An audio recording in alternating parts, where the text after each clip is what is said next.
Bienvenidos a este análisis. Hoy nos vamos a sumergir de lleno en un auténtico drama histórico. Vamos a explorar los conflictos y las metáforas espirituales profundas que se encuentran en el capítulo 7 del Evangelio de Juan. A ver, hay muchísimo que desentrañar aquí sobre esa tensión brutal entre el poder establecido, la tradición de toda la vida y una revelación que lo cambia absolutamente todo. Y para empezar, lanzaos esta pregunta. ¿Cómo es posible que una sola figura pueda causar un cisma pero tan bestia a nivel nacional? En los textos que estamos analizando vemos un choque constante de expectativas. Es como si cada pequeño movimiento generara una reacción en cadena tremenda, llena de debates, dudas y, la verdad, un asombro generalizado. Bueno, esta es nuestra hoja de ruta para hoy. Primero, la fiesta de los tabernáculos. Segundo, la incredulidad y el prejuicio geográfico. Tercero, el conflicto del legalismo. Cuarto, la promesa del agua viva. Y por último, el cisma entre la multitud. Pasamos directamente a la primera sección, la fiesta de los tabernáculos, el escenario y el secreto. Para que os hagáis una idea, el escenario de esta historia es inmenso.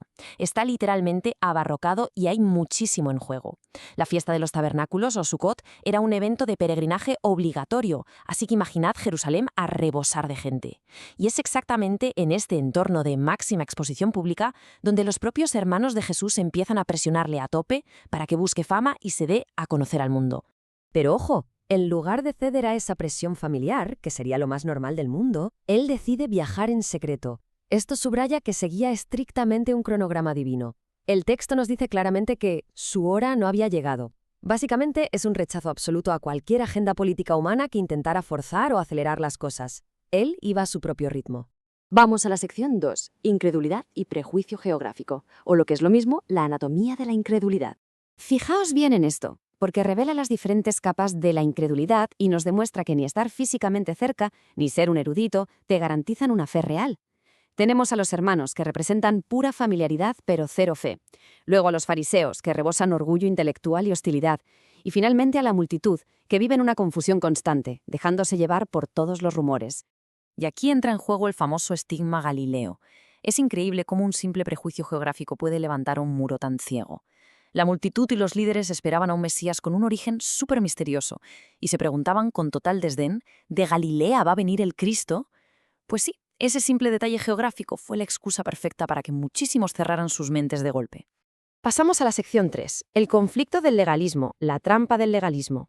Existe una contradicción en la historia que es francamente escandalosa. Las autoridades priorizaban sus reglas técnicas por encima de la empatía más básica. Resulta que permitían realizar la circuncisión en sábado para cumplir con su ley a rajatabla, pero a la vez condenaban ferozmente el haber sanado a un hombre entero en ese mismo día de reposo. El legalismo extremo les había vuelto completamente ciegos ante lo que es la justicia y la compasión.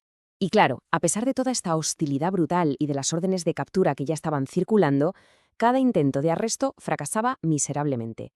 ¿Por qué? Pues porque esa religión vacía chocaba una y otra vez contra un muro invisible. Esa hora divina y definitiva aún no había llegado. Una protección soberana hacía inútil cualquier complot humano que montaran. Nos adentramos en la sección 4, la promesa del agua viva, el gran clímax. Imaginad la escena. Lleva el último y gran día de la festividad, durante un ritual que todo el mundo estaba esperando con ansias y que simbolizaba la provisión de Dios. El sacerdote derramaba agua del estanque de Siloé sobre el altar. Toda la multitud observaba en un silencio reverencial, recordando fervientemente aquel milagro histórico del agua brotando de la roca en pleno desierto.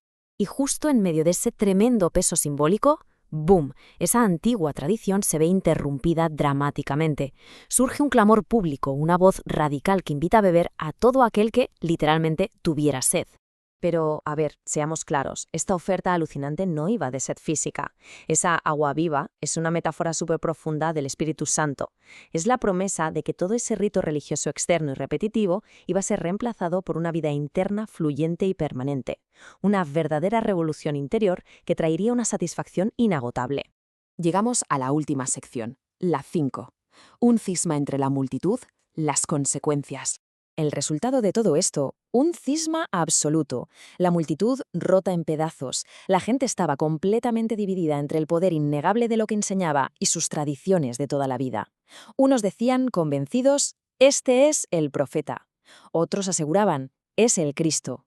Y mientras tanto, los de siempre, los escépticos, seguían atascados dudando por culpa de su origen galileo.